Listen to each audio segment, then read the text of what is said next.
The PS5 Pro is finally being tested in the real world, and honestly, the results are way more shocking than anyone expected. So let's break down what this upgraded beast is actually doing in real gameplay, not just specs on paper, and whether it's truly worth the upgrade in 2025.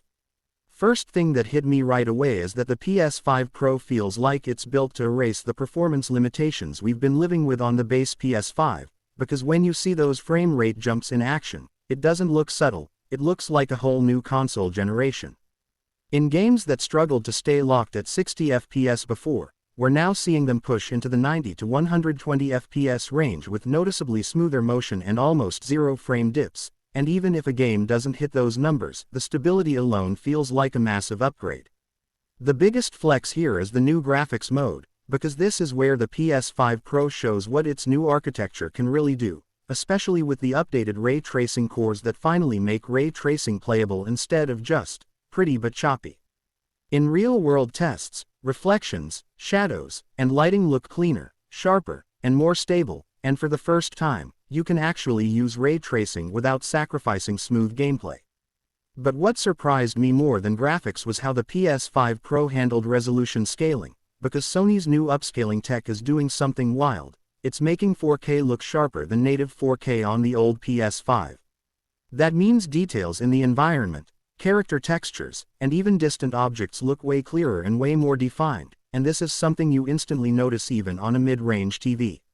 Speaking of TVs, the PS5 Pro finally makes 120Hz feel normal instead of niche, because so many games suddenly hit the threshold consistently, and if you've been thinking about upgrading your display, this console is the best excuse to do it, since it actually takes advantage of high refresh rates instead of barely touching them. The SSD speeds also show up in real-world tests, because loading times are even shorter than before, not by a huge margin, but enough that jumping between levels feels almost instant and fast travel finally feels like actual fast travel. One thing I didn't expect was the new cooling system and how quiet the PS5 Pro runs even during intense gameplay, so if fan noise annoyed you before, the Pro is a big upgrade straight out of the box. Now let's talk about compatibility, because every PS5 game benefits from the improved hardware, even if it hasn't received a Pro patch. Older titles still run smoother, load faster, and look better because the system handles resolution and performance more efficiently.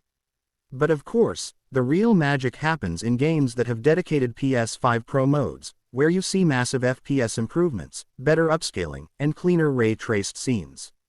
So the big question, should you upgrade? If you're someone who plays fast-paced shooters, open-world games, or anything competitive, the jump to stable high FPS alone is worth it. And if you're into graphics and fidelity, the new upscaling and ray tracing improvements make the PS5 Pro feel like a mid-generation console that actually matters. If you have a 120Hz TV or plan to buy one, you're getting the most out of your money, because the PS5 Pro feels built specifically for high refresh rate gameplay. Final verdict. The PS5 Pro is not a small bump, it's a legit performance leap in real-world use, and early tests prove that this console is more than just hype. If you want the smoothest and best-looking console gaming experience in 2025, this is the one to watch.